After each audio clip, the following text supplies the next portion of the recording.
Have you ever found yourself in a situation where you're giving your all to someone only to realize that they will never love you back? It can be a painful and confusing experience. But don't worry, because today I'm going to delve into the signs that can help you identify when someone may not reciprocate these feelings. Unrequited love is like chasing after a beautiful, fragile butterfly. Its vibrant colors captivating our gaze. We extend our hands, hoping to hold on to its fleeting beauty. But no matter how determined we are, it remains just out of reach. We chase, we yearn, but the butterfly dances on, reminding us that sometimes love's embrace can be as elusive as catching a delicate winged creatures in flight. And these types of situations are the hardest to decipher, simply because when our emotions are engaged, when we like the person, when we feel some sort of chemistry with them, we naturally almost assume that they also feel the same. When we like the person, we will assume that they're also honest. We will assume that they have good intentions, and we will assume that they will reciprocate what we feel simply because what we are feeling is so intense. But unfortunately, sometimes this type of chemistry only goes one way, where this person may not feel anything for you at all. But because you like them so much, you project your feelings onto them and you see things that are not there. You gotta remember, when you like someone, it's almost like you're on crack. You know, you think you're talking like this, when in reality you're talking like this, like a crackhead, right? Because the intense emotion causes you to lose some self-awareness. Intense emotions sometimes disassociate you from reality. So let's talk about this. And unfortunately, because of the intense emotions, it's very hard to actually see whether or not it's actually hard to see how much somebody likes us. So let's talk about this, right? This applies whether you're a man or a woman, simply because there are some differences in how men and women show interest, but at the end of the day, that the signs that somebody doesn't like us is universal. You know what I'm saying? It's just universal. So the first one is that it's been 3 months and it's been 2 or 3 months and they don't notice the details. They don't notice that you don't like certain foods. They forget that you're a vegetarian, literally.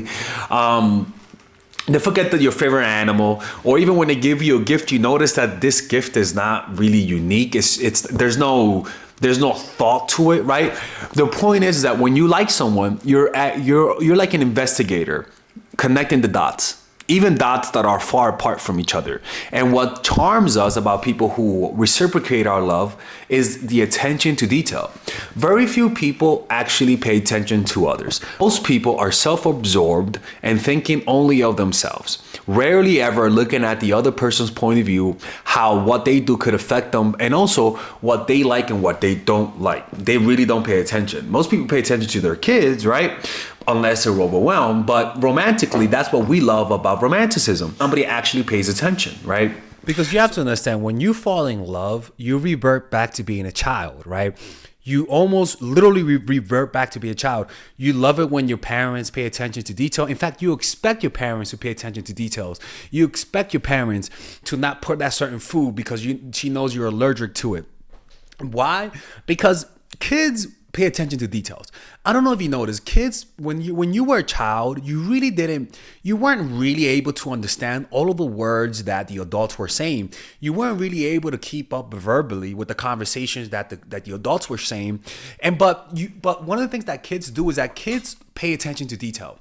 And when you are in love, you revert back to that childlike state where not only are you super emotional, not only are your senses enhanced, but you also pay attention to the details of your partner, because adults pay attention to vast motions. Adults pay attention to the big things, to the words per se, right?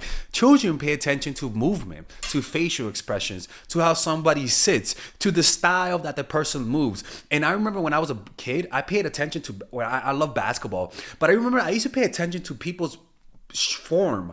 Like I noticed how I identified the person with how they shot. There was like a little focusing on the body more than on words when you're a child.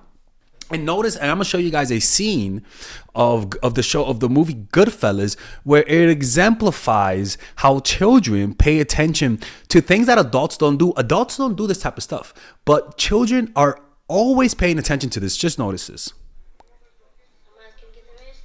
right? They're paying attention to the movements.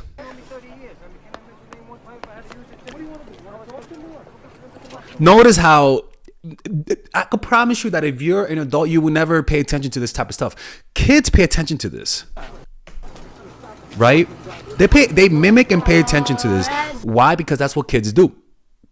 Jimmy whispers. And that's why kids copy accents so well, because they're always paying attention to the small things. Adults just don't do that kind of stuff. They're not capable of it, at least when they're not in love. But when you're in love, you copy more things. When you're in love, you start mimicking the things that they do. You start mimicking the behavior that the other person does. And that's one thing, is that when somebody is really falling in love with you, they're going to start to mimic your words. They're going to start to mimic your habits. And they're going to notice the things about you that you just don't notice about yourself. Just like these kids. Notice how we might be watching a movie, but because it's a kid, they look at style of movements. They look at the details, the little details, and they understand that these details is what makes them them. It's sunny. Right? And so when you're falling in love, you're gonna pay attention to those details. You're gonna pay attention to how they move, to how they sit, to how they walk, to how they smile, to how they eat. And because of that, you're going to have a deeper knowledge of them, and you're going to use that knowledge to make connections. But the whole point of all of this is that when you're in love, you revert back to a childlike state. You shed the adult exterior, you shed the adult mask that has fused to your face, and you become who you really were as a child. And so you're going to start to replay those old attachment styles with your new partner. And with that comes a lot of imitation. With that, you're going to start imitating their face, their movement, their habit, the colors that they like, and you're gonna start blending it into your personality, and you're gonna start internalizing who they are into you. And so a part of them is gonna stay with you forever. That's just how that's why you gotta be careful who you fall in love with. But when you have a partner and they don't love you, it's almost like they're not even mirroring you. They don't mirror you at all. They don't gain any of your habits. They're not interested in the things that you're interested in. They don't ask you about those types of things, and you never see them engaging in the things that you're interested in, because they're just not paying attention. Only love can revert us back to our childlike state, so that we can pay attention to the details. So if the person doesn't notice details about you, unfortunately, what that says is not that they're blind or mute. What that says is that they don't like you enough to pay attention to things you usually wouldn't notice. Because when you like someone, you pay attention to everything about them. How they move, how they blink, how they move around. And so it's you're naturally, without you even trying, you will pay attention to detail. That's just how that works.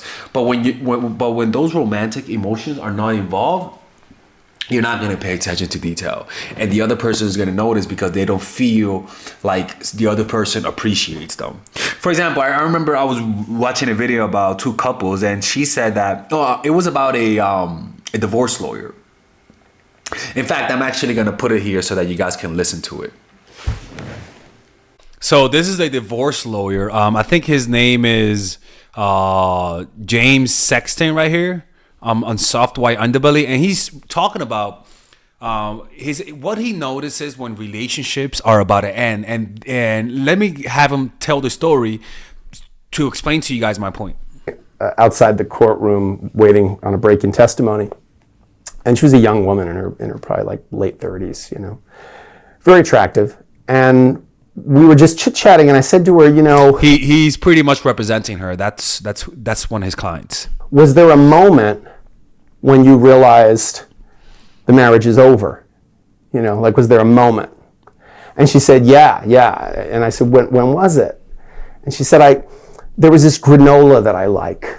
Now listen to this story. I will never forget the story, because I completely understand what she means about the details. This is what your mom and dad did if you were raised with a mom or dad, or vice versa, or together. This is what we consider love, where our parents pack our bags and we notice we have everything that we need, even the thing that we always forget. That's a true sign of love. They only sold it at like this particular grocery store, and I like to put it in my yogurt. And she said he used to always, whenever I'd be running low on it, I would just open the thing one day and a new bag would be there. She's like, and I just She's like, it made me feel so loved. Like I didn't have to ask. He didn't want credit for it. Like he didn't go like, oh, did you see? I got your granola that you want. Yeah, that is pretty much giving without expecting the praise. Like it's almost like this is just part of our love, and we don't need to point to it. You know, like he just would do this thing, you know? And she said it was just something that like it always made me smile. She said every time the granola was running low and there was a new bag of granola, I just felt very loved, you know? And she said one day the granola ran out. And I thought, oh, that's weird. You know, maybe he didn't see it. She's like, so I left the bag in there because I thought, well, at some point he'll notice. And he didn't notice. She goes, so I took the bag out and I waited and he didn't get a new bag. Mm-hmm. And I thought, okay, this thing's going down. Yep. And I thought to myself, wow, that's like, you know, that's such a small thing, like granola. Like you just, but these are the things, like these are the little things that make us feel loved and that are gestures of love. And when I said to her, was there anything like that for you with him? And this is where guys pay attention. But this is actually very true. And she said, yeah, blowjobs. And I almost spit out my coffee. I was honestly gonna say this, and when I was recording the video, I just didn't want to bring it up. I completely forgot he said that. And she goes, no. She goes, when we were first dating and even first married, she's like, I used to give him blowjobs a lot. She's like, you know, a gesture of love. 2 in the morning, took 2 minutes, and he was like super happy the rest. 2 minutes, damn. Of the day, you know, she's like the rest of the day he would like call me or text me and be like, oh, that was so good this morning, you know, I had such pep in my step now. And she's like, it was just like, that's such a white thing to say. I'm sorry, I got such a pep in my step, says Bob the programmer. What did it really take out of my life to do that, you know? And it made him feel good. She's like, and then I got to a point where I was like, well, you know what, no, I'll wait, and then tonight we can have sex and we'll both enjoy that. Like, what, do I owe him a blowjob? Like, yeah, no. So you could see how love creates a sense of where you're not counting what they're giving in return, right? You give and you're not counting. You're giving, you're not looking at, you're not tallying things up. And I believe that once somebody starts tallying up what they give for you, what they give you, so that you could give to them, that's problematic. Because now you stopped giving for the sake of it. You're giving to even the score. So if they don't give you now you don't give so that the score could be even. And I remember somebody saying how when you're in a relationship, it's never really 50-50 because you never notice that. If they're giving 50, if they can only give 15, you're going to give 85. If they can only give 20, you're going to give 80. But then if you can only give 20, they're going to give 80. And it's not going to be a complaint. And what I notice when couples are breaking up, I lived with my aunt and uncle, and they're still together, but they had a moment where they weren't too good together. And I remember they would just complain about everything. They would always say, hey, I did that, but you didn't do it. You know, like tallying things up. And I think that if this is what tends to happen in long-term relationships. But all right, let's continue with this. You can see she felt loved because the details. When we are in love, it's as if we are given a pair of magical glasses that enhance our perception. These glasses allow us to see the world with childlike wonder, just like how children observe and absorb every little detail around them. Imagine you are walking through a beautiful garden. When you're not in love, you might appreciate the overall scenery, but overlook the intricate patterns on each flower petal, the delicate fragrance in the air, or the soft sound of leaves rustling in the wind. It's as if your vision is limited, and these captivating details go unnoticed. However, when you're in love, those magical glasses bring everything into focus. Suddenly, the vibrant colors of each flower become more vivid, and you find yourself captivated by the scent of blossoms. Every tiny detail becomes significant and meaningful, just like how children notice the smallest things about adults that others might overlook. Love opens up our hearts and minds, making us more receptive to the beauty and subtlety of the world around us. It's like being transported back to our childhood, where curiosity and fascination reign supreme. In this state, even the tiniest details hold immense significance, and we become attuned to the nuances of our loved ones' actions, expressions, and gestures. So, Love acts as a transformative force that allows us to rediscover the joy of paying attention to the little thing. It's like being gifted with a new set of eyes, enabling us to experience the world in all its intricate glory. Now, the next one is there's a diminishment of eye contact.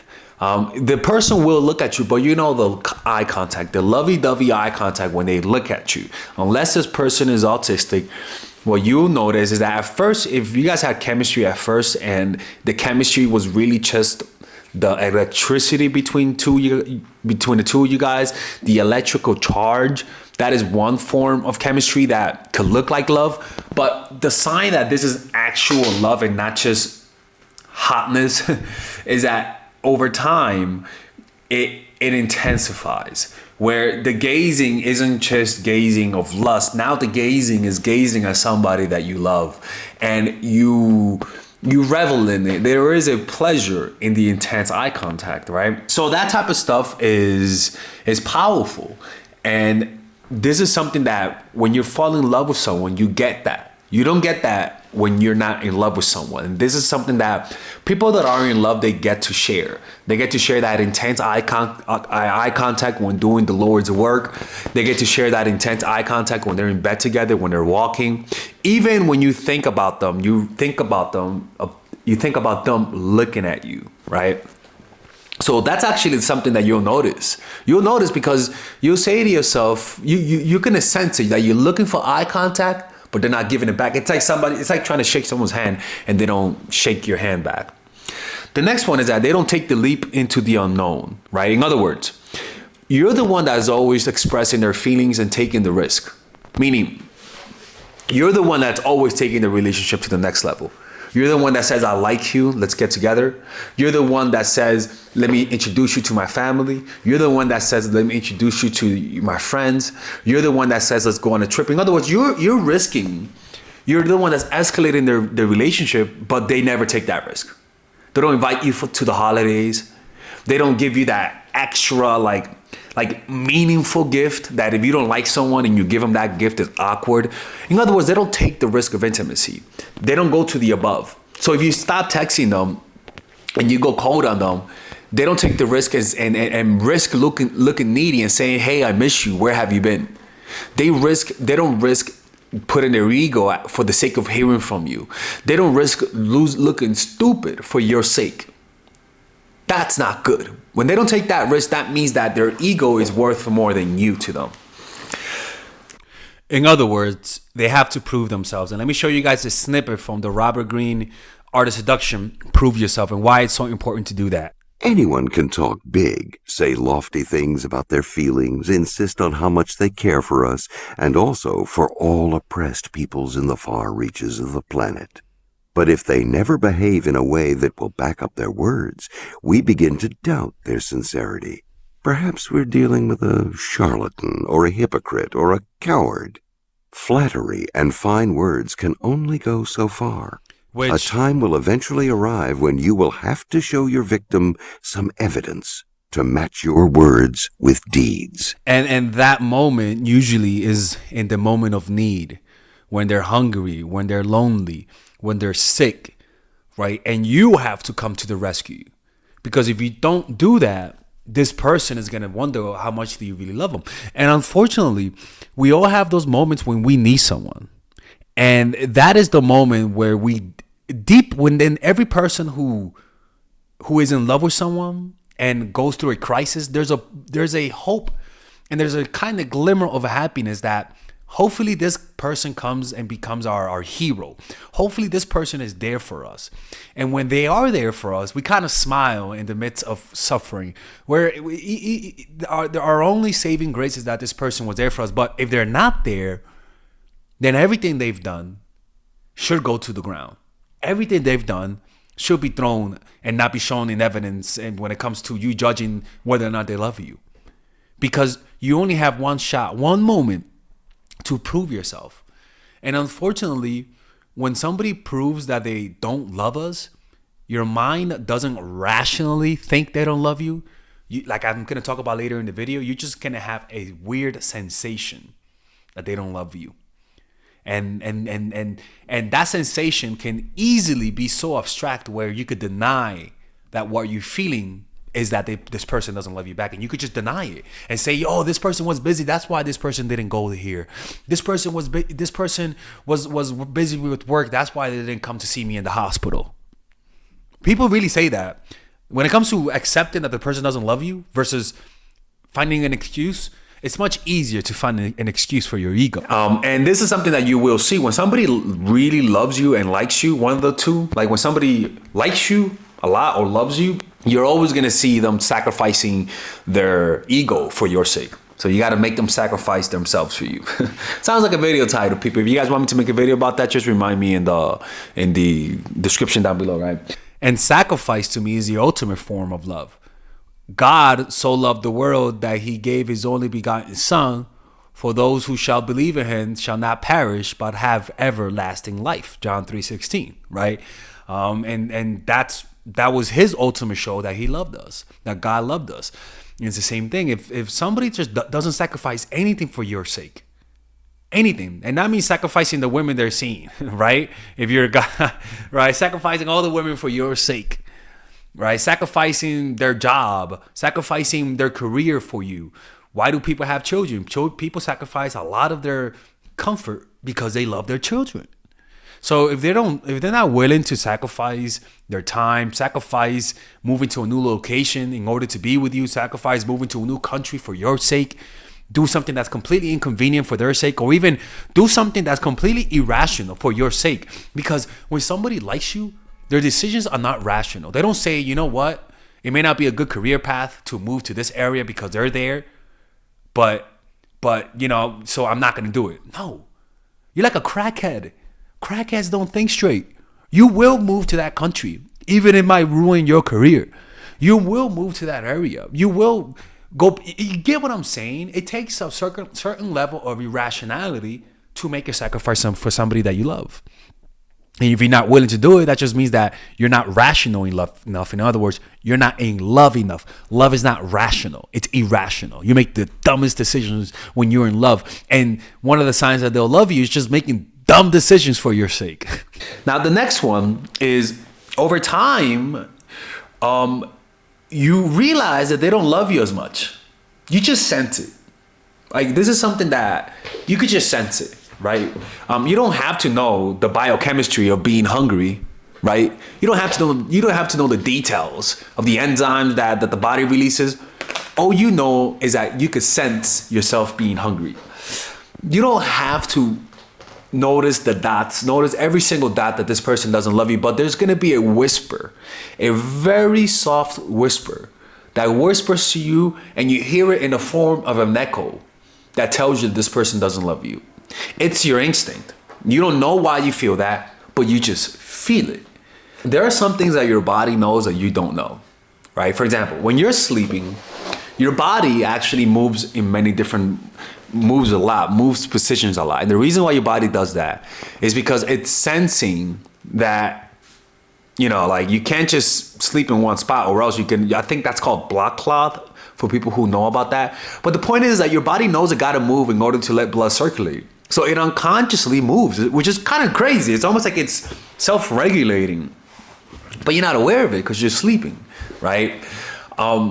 So we know that our body has an unconscious sense, just like our ears gives us balance, and so we're always balancing each other. But that's not you. That's you, but that's your unconscious balancing you.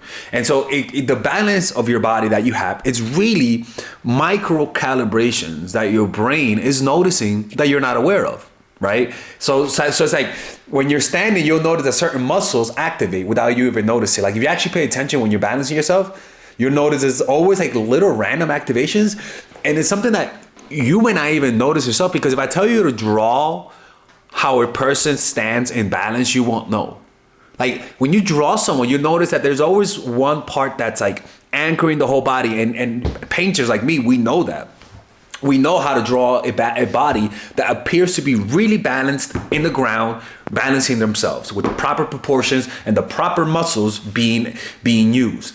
Most of you wouldn't know, but your body knows, right? So it's the same thing. Your body knows and catches on to little signs that this person doesn't love you, but you don't know it yourself. Your unconscious, which is deep, will try to tell you in the form of a sensation, and that sensation can be so abstract that you could deny it. You could deny that sensation. You sense that they don't love you, but because of its abstract nature and your lack of connection to who you are, you can sort of just say, it's just my imagination. Or you could just rationalize that you're wrong. But the truth is that that feeling is there. If you actually sit down and develop a meditation practice, that feeling will be transcribed into a rational thought, because meditation gets you in touch with your unconscious, and you'll be able to notice that, you know what, this person doesn't like me. But the problem is that our egos understands that if it admits that, it's going to have to go through suffering. So your ego would just deny it through rationalization, and other people could see it, but you. And in fact, the other person is like, yo, this person doesn't notice I don't love him back. The fuck that? This person's crazy. But yeah, they are crazy. They're mad with love.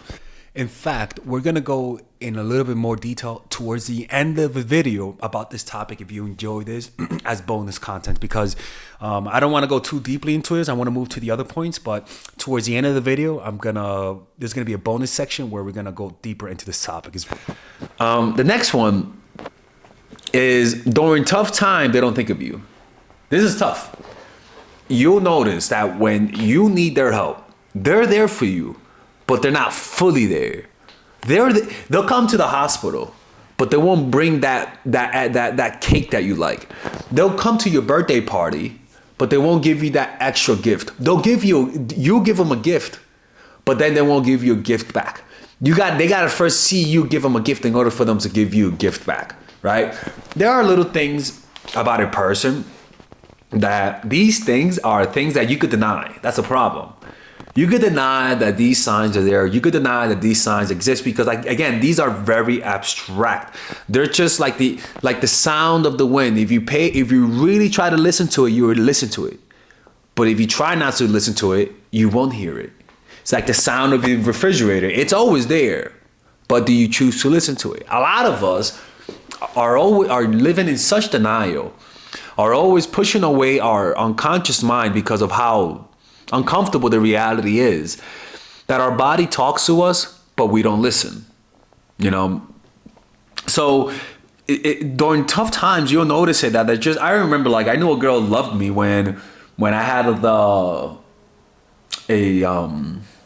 my wisdom tooth removed, and she took me to the hospital. She waited there.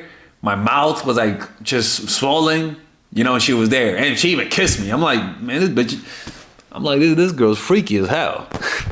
I'm like, girl, don't you know that just got surgery here? And she don't give a fuck, right?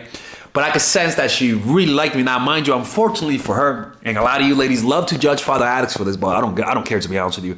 I didn't love her back, right? She was there. It was during the pandemic. And unfortunately, I didn't have any other options. Nobody was going out. I liked her. I liked her company, but she just loved me too much, and I didn't love her back, you know? I don't care, people. You guys are watching me. You guys are like, this fucking asshole. Yeah, whatever. Right? You know, and show me your sins too, Jesus. So yeah, during tough times, they don't think of you, and you'll notice it. You're just gonna notice, and you'll notice it because when the tough times finishes, there's a part of you that is left with bitterness in your mouth. You could sort of sense, like, you know what, man, this motherfucker like wasn't there for me, and you just kind of resent that. The next one is unwillingness to commit after 2 or 3 months. If I'm dating a girl and she never brings up being my boyfriend or girlfriend, being my girlfriend. Oh my fucking God, it makes total sense. He's gay, right? And she never brings up about why we're not boyfriend and girlfriend. There you go. That's a red flag. You should be complaining to me. And in fact, even me as a guy, when I like you, when I really, really like you, I will bring up the relationship. You know, I will bring up, what are we? What should we do? Even though I may not bring up the type of relationship you may want, but I will bring it up. And anyone that likes you will do that. Like, people who like you won't risk you leaving them for somebody else. That's just how that works.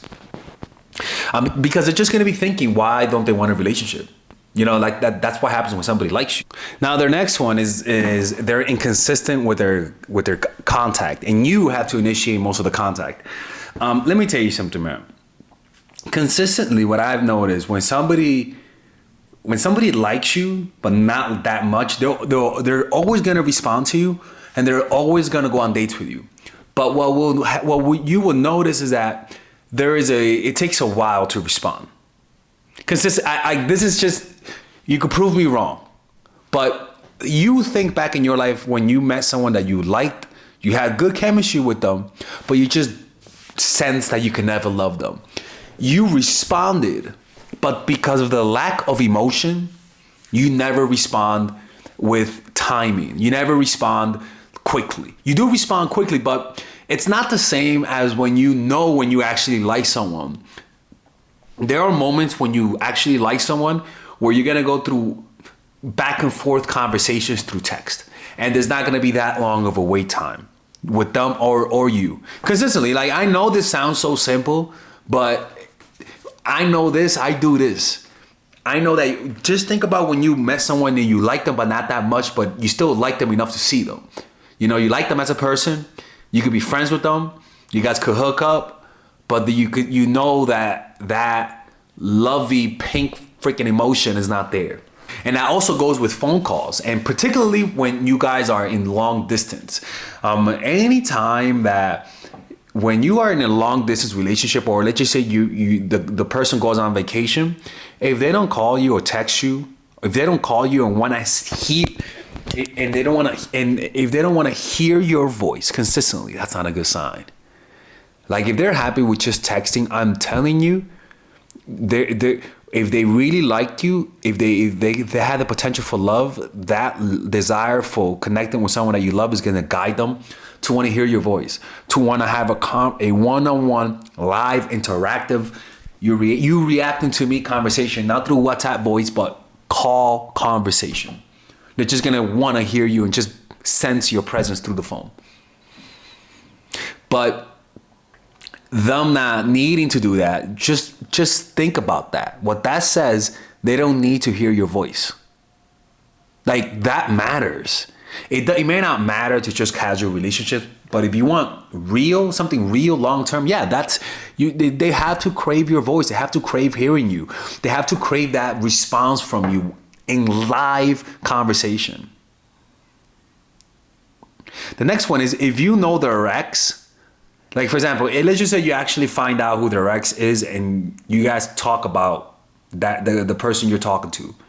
If you actually meet their ex and this person will never love you, what they'll tell you is they'll describe to you a completely different person. They might tell you they might tell you, like, they don't cuddle with you, or they don't talk to you on the phone. This person was always talking to me on the phone. They don't want a relationship. They're not a relationship person. This person was always telling me they wanted a relationship. You know, they don't look at you in the eye when you're in bed with them. This person always loved to do that with me. Like, if the girls that I was with described me to each other, and one I loved and one I didn't, they will describe a completely different person. Because the truth is, sometimes the person does not have any attachment issues. Sometimes the person is not shy. Sometimes the person just doesn't like cuddling. They just don't like you. And they don't want to tell you they don't like you enough to cuddle with you. Like, I remember, what's his name? Anthony Edwards, the NBA player, had a kid. Had a girl who most of you guys heard about it because you guys most likely watch basketball. He got a girl pregnant and he wanted an abort. And she was like, hey, why don't you don't want to have a kid with me? And he's like, it's not that, I just don't want to have a kid in general. I don't want to have kids.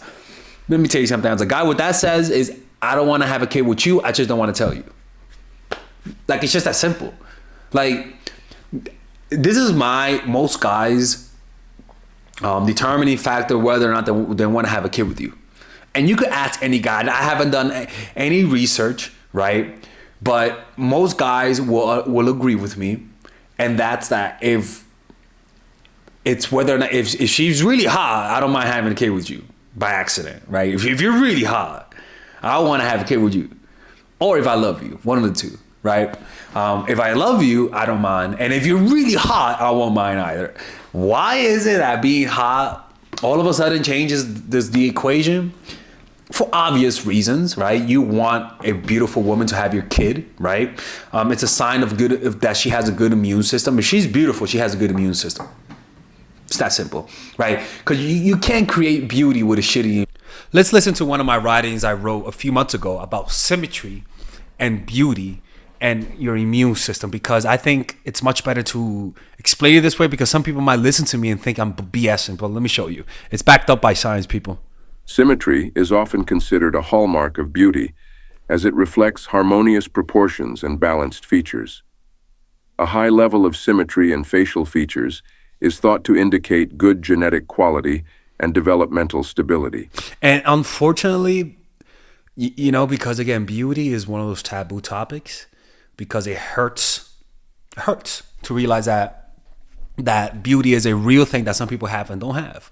And it comes down to your immune system. Beautiful people have a stronger immune system. I don't know the stats, but if they have a strong immune system, that also means that beautiful people live longer. And honestly, it just sounds so unfair. Like, what the fuck?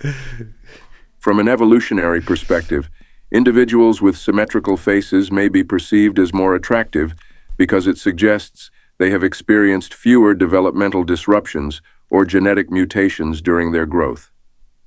The immune system plays a crucial role in maintaining overall health and defending the body against pathogens. A robust immune system indicates a higher level of resistance to infections and diseases. It is believed that an individual's immune system can influence their physical appearance. Obviously, right? When you're sick, for example, right, the angled eyes, the eyes that look like like a cat, are attractive when it's angular. Now, what happens as you get tired? Your eyes start drooping, where it'll be more, you see me like this, right? But when I'm tired, my eyes begin to droop. And notice how unattractive I get the more they droop, right? That's a sign that maybe I'm tired, maybe I'm high, maybe I have anemia, right? All of those things. And also this happens as you age, your things begin to fall, and so it'll lose that like angularity. That's what I call it, right? That angularity, it'll lose it. It'll just go like that. And that's a reflection of your immune system. Even your skin quality, right? Because beauty is your skin is also part of it. And I hate to, the better skin you have, the more good looking you are, right?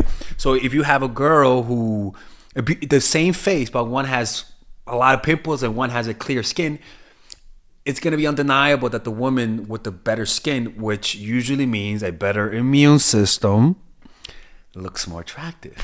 Honestly, I hate to talk about this because skin is one of the insecure parts of a lot of people.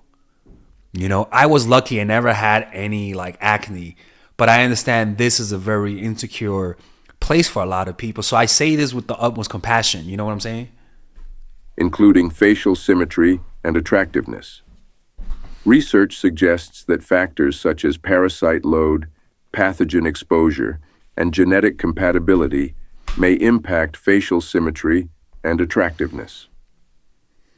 A strong immune system can effectively fight off infections and reduce the negative effects of pathogens, leading to improved developmental stability and greater facial symmetry. Additionally, the immune system influences inflammatory processes in the body. Chronic inflammation can impact developmental processes and disrupt facial symmetry. Yep.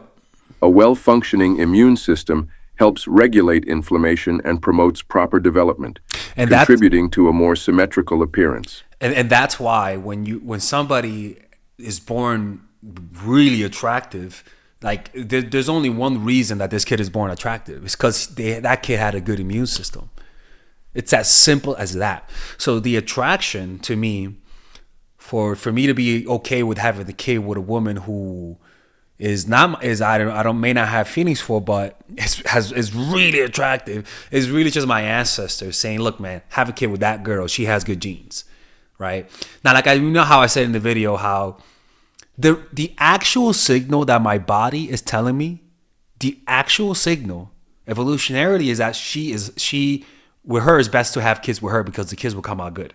The abstract feeling that I have is she's hot. But if you actually transcribe what this feeling is telling me in its actual functioning reason, like when you really look at the purpose of that feeling, you'll notice that the purpose of that feeling is just to procreate. But like I said, the body, the unconscious body, sends signals that are abstract to the conscious mind. The immune system. That's not how that works. So most guys, if you're good looking, or if they love you, don't want to have a kid with you. So that's why it's kind of like, if you're all here, that's not a good sign. But that's very interesting. How if you actually hypothetically talk to their exes, they're just going to describe a different person. The next one is you leave and they don't hold you back. That's a big one, actually. That whole please don't go, but don't forget to close the door, that type of shit. Like, they're begging, but they're pushing you out at the same time. They're asking you not to leave, but they're also opening the door at the same time. Let me tell you something, man. Nobody that likes you will say, you know what, I love you, but if you think leaving me is the best thing, I encourage you. Or I'm not good for you, find somebody else. That's the lowest piece of bullshit I ever hear. The fact that somebody says they love you and yet at the same time they're closing the door on you, that doesn't make sense. Nobody that loves you will tell you to leave. Nobody that loves you will be okay with you leaving. Nobody that loves you would be okay with you leaving and crying. That's not how that works. Anybody that loves you will try to convince you not to leave. Will try to convince you to stay. But because I've been with girls that I liked as people. I could literally hang around her. I could literally go on vacation with you, but I just didn't love you. Like that's happened before. And unfortunately, that just means there's a limit to this relationship. And there's nothing wrong with that. If you don't mind our friendly companionship, that's totally fine because there's no manipulation here. And we have a good time together. We could talk about anything. But unfortunately, that just don't feel that chemistry. And I will never tell you that because I don't want to make you feel bad. You get what I'm saying? And so with those women in my life is that if they actually left me, I wouldn't feel jealous.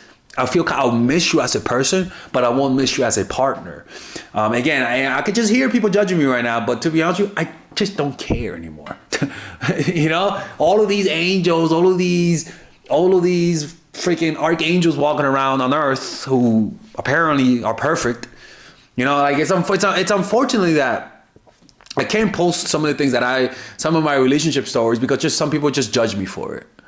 I did that once the other day, and I'm like, unfortunately, some of you judgmental fucks, I can't post certain things. I just can't.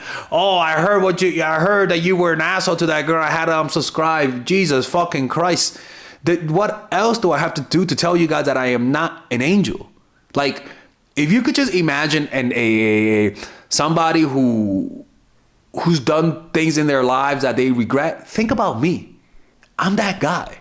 So if you ever hear me, of a story of me playing someone, please don't be shocked and unsubscribe. Just do it right now so that you don't get shocked. Cause I've been with women that they've cheated on me and they wanted to get back with me and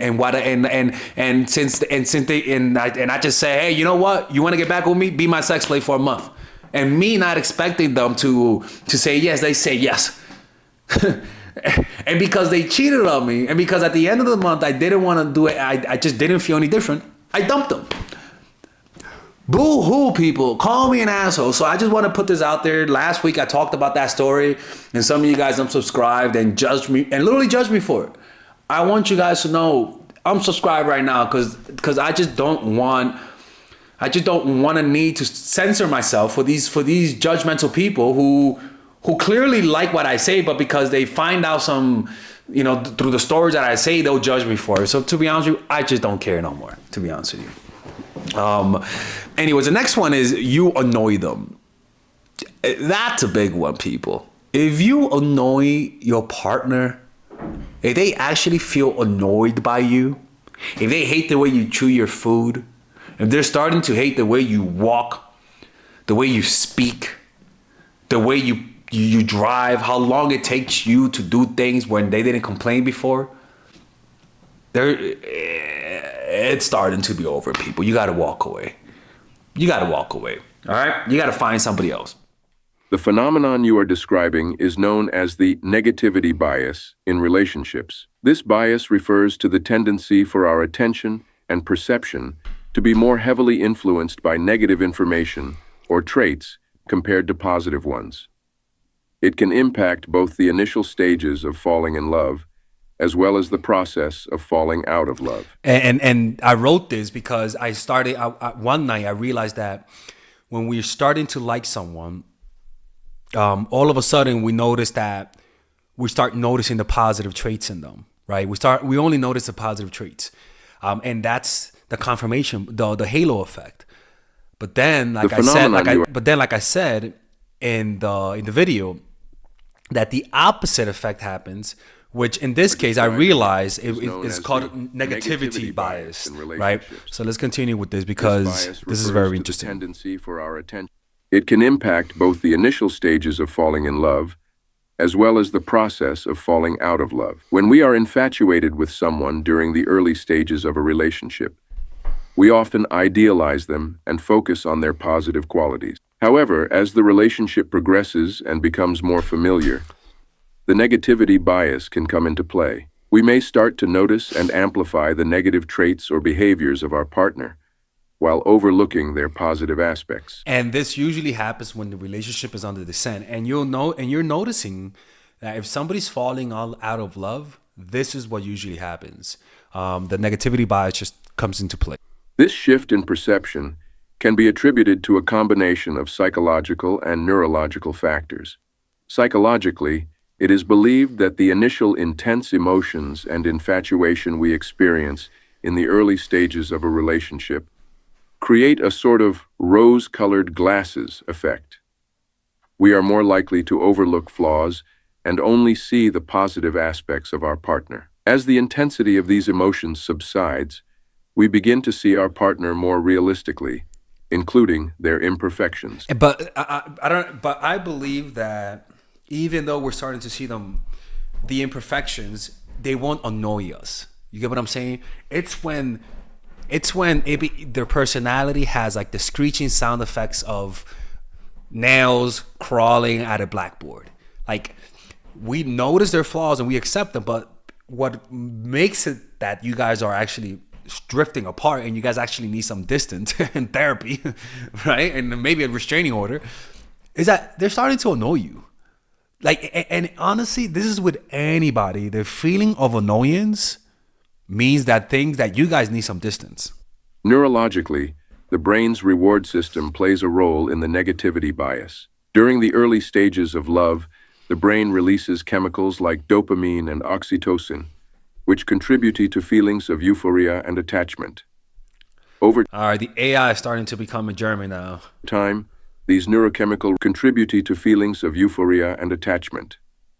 Over time, these neurochemical responses diminish, leading to a decrease in the positive emotions associated with the relationship. Well, think about it, right? It's almost like when you get addicted to something. Let's just say you do heroin, right? The high of the heroin is at first. That's the positivity bias or the halo effect. But then as you start taking in that high, you start getting used to it, right? And that's where you have the chemistry with someone, and they have flaws, but you're getting used to them. So now the high that they give you, the dopamine that you guys experience now, it's almost like the smoke is clearing out and like the lights are turning on at the club, and now you can see the person for who they are, right? And now that's when you find out whether or not the person is for you or not. But the problem is that what you tend to uncover once the fog of happiness and the fog of the early love goes away is that in reality, what you're feeling is really discomfort. The high that you felt before now turns into negativity. Now you're not even getting high no more. Now you're just doing it to cover the pain. And now getting high causes pain. And this usually means that you guys are just not meant for each other. Once the high of the relationship goes away, and this usually happens after 2 or 3 months, what people will notice is that they're either going to be annoyed by them or turned off by them, or they're just going to feel this tender love for them. And this either happens when they realize they don't like you, which is like in the beginning, the high goes away, or when you realize that this long relationship is actually coming to an end. And this is the thing, is that from noticing my aunt and my uncle, the relationship didn't end. What happened was that they actually took space for a few months and they stopped talking. And that distance and then going back together made them realize that they actually loved each other. And so sometimes you feel annoyed because you guys just might need some distance and you guys might need to talk. And to this day, they're still together, and that's why they love each other. But that's why every relationship that's long term has some separations. They broke up. Like any 60-year-old relationship or marriage, they'll tell you that there's been moments where they broke up, and that's actually a healthy thing. Because humans were not meant to live for that long. So humans were not meant to have that type of long relationships, because most humans died in their 30s or 40s back then. Consequently, our attention may shift towards negative aspects, as the brain's reward system is no longer producing the same level of pleasure. As falling out of love progresses, the negativity bias can intensify. It says this. As the brain's reward system is no longer producing the same level of pleasure. As falling out of love progresses, the negativity bias can intensify. We may become hypersensitive to our partner's flaws and shortcomings, magnifying even the smallest annoyances or mistakes. This bias can lead to increased arguments, nitpicking, and a general feeling of dissatisfaction in the relationship. When somebody likes you, they look at the bright side. When somebody likes you, they'll find your quirks. And when somebody has a potential for love, they'll find your quirkiness attractive. They'll find your weaknesses endearing. They'll find your faults as something that they're encouraged to work on. They'll find your goals and they'll be your cheerleader. But when somebody has no potential for love, they won't feel that sense of cheerleading you. They won't find the beauty in your flaws. You know what I'm saying? Now, this is the bonus content that I wanted to include. So don't leave, because this is my writing that I wrote a few months ago, and it's about the topic of how our unconscious mind communicates to us things about the world, but the way it communicates to us is through an abstract sensation. And our minds cannot decode it if we're not in touch with our unconscious. And that's why it's so important to develop a meditation practice.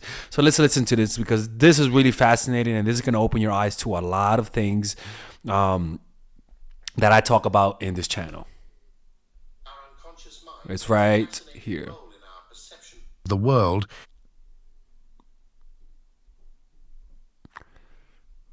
Our unconscious mind plays a fascinating role in our perception of the world and our interactions with others. It possesses a remarkable ability to notice and process information that often goes unnoticed by our conscious awareness. It's almost like when, like I said in the video, when there's a sound, the sound of the refrigerator, it's your unconscious. Your unconscious mind is always aware of the sound of the refrigerator. But our conscious mind is not. It tunes it out. So our unconscious mind, he can always hears it, but our conscious mind tunes it out until you bring it to awareness. But the whole time your unconscious mind was aware of it. This split between the conscious and unconscious occurs due to the complexity of our cognitive processes and the abstract nature of the signals we receive. When it comes to perceiving people, our unconscious mind picks up on subtle cues and sensations that our conscious mind may not register or fully comprehend. These signals can be abstract in nature, like receiving a message without a clear description. They often manifest as gut feelings, intuition, or a sense of unease or comfort in certain situations or around certain individuals. In other words, your gut instinct. And these were the instincts that our ancestors were in touch with. The problem is that those instincts are buried deep in your amygdala. But now we have something called our prefrontal cortex, which can drown or even mess up the interpretation of those signals based on the bias of your ego. So if you like the person and you're getting signals from your unconscious mind that they're giving you a weird feeling, your ego understands that if it really interprets it as it is, it's gonna cause you to lose that person, and the ego's gonna be in pain. So what the ego does is it's gonna advocate for that person through changing your interpretation of that signal. The key to this is to diminish the strength of the ego through developing a meditation practice. Literally. For instance, when we find ourselves in a strange area, our bodies may instinctively recognize the unfamiliar surroundings and trigger a heightened state of alertness. This helps us remain vigilant to potential threats and prevents us from entering into a deep sleep where we might be more vulnerable. Similarly, during sleep, our bodies possess... Yeah, they even say that when you are in a new area, your body, like in a new place where you don't sleep all the time, your body doesn't go into full sleep because your body is fully aware that it's not in a safe place, a safe, predictable place. And also about the consciousness of the body that the mind doesn't have access to. Imagine there's studies that show that girls who are not raised with their biological dad, even though she believes that the dad who she believes is her dad, like let's just say you have Tyrone, right? And she believes that Tyrone is her real dad. But let's just say Tyrone's not her real dad, right? Studies show that even when the girl thinks the dad is her real dad, a girl will go into puberty at a much younger age. In other words, girls who are not raised with their biological fathers go into puberty at a much younger age. That's why girls without fathers, a lot of the times, they have sex a lot sooner. But also it's the fact that they're developing sooner, that they're getting attention from men at an earlier age. Anyways, so they say that girls who are not raised with their fathers develop quicker. But like I said, the most fascinating part is that even if she believes that's her dad, the body also...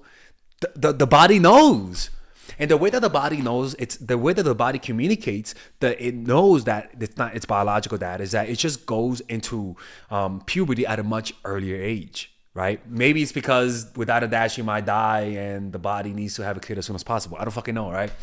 But that's another way of how the body knows things that the mind doesn't, and meditation will bridge that gap so that you're in touch with your unconscious, because your unconscious is in your body.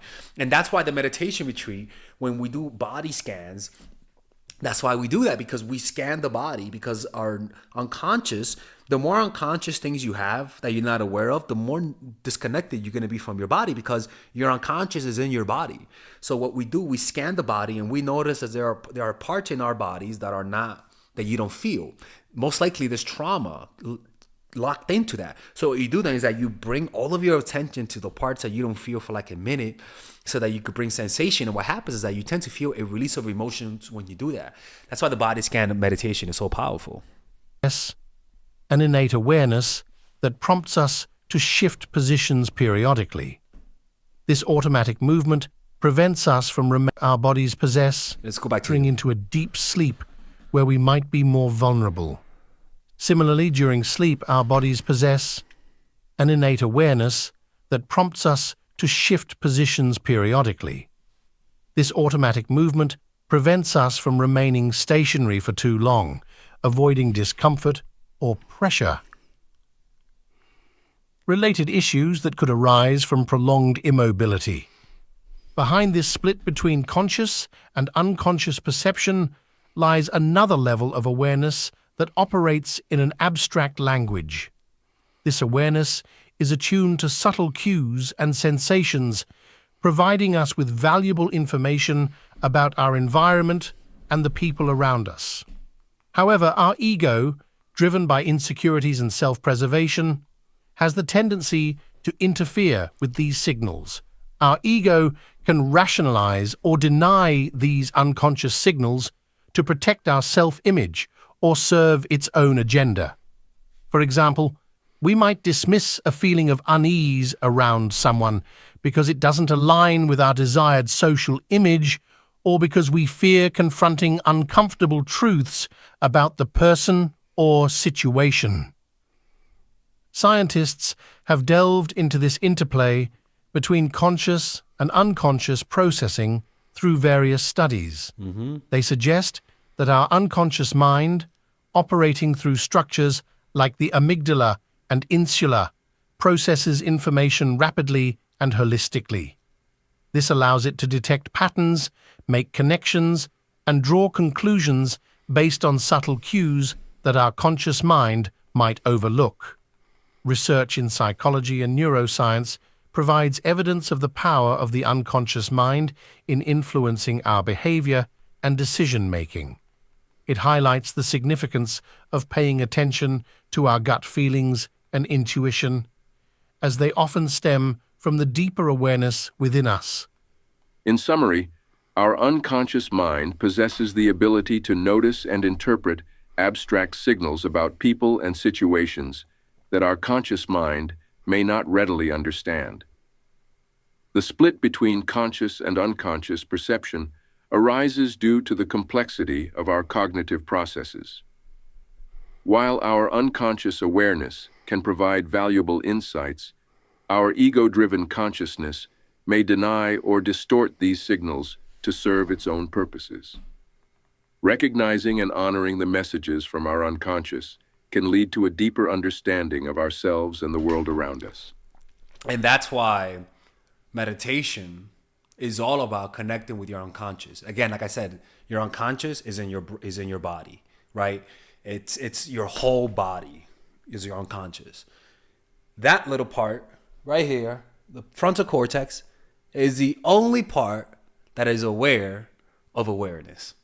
The other parts are our animal nature, our animal instincts, right? This is our higher selves. Anyways, I really do hope you guys enjoyed this topic. This was a fun video. This is my Christmas gift to all of you guys. Another 1 hour video, people. And yeah, man, let me know what you guys think of this. And don't forget, 60% off using the coupon code MINDFUL for all of the courses and 30% off working with me one-on-one. It expires at the end of the year. Take care. So these are the things that it's 1, 2, 3, 4, 5, 6, 7, 8, 9, 10, beautiful. 10 things 10 signs that a guy, girl, they will never love you. Because these signs are just completely universal to every sex, okay? Anyway.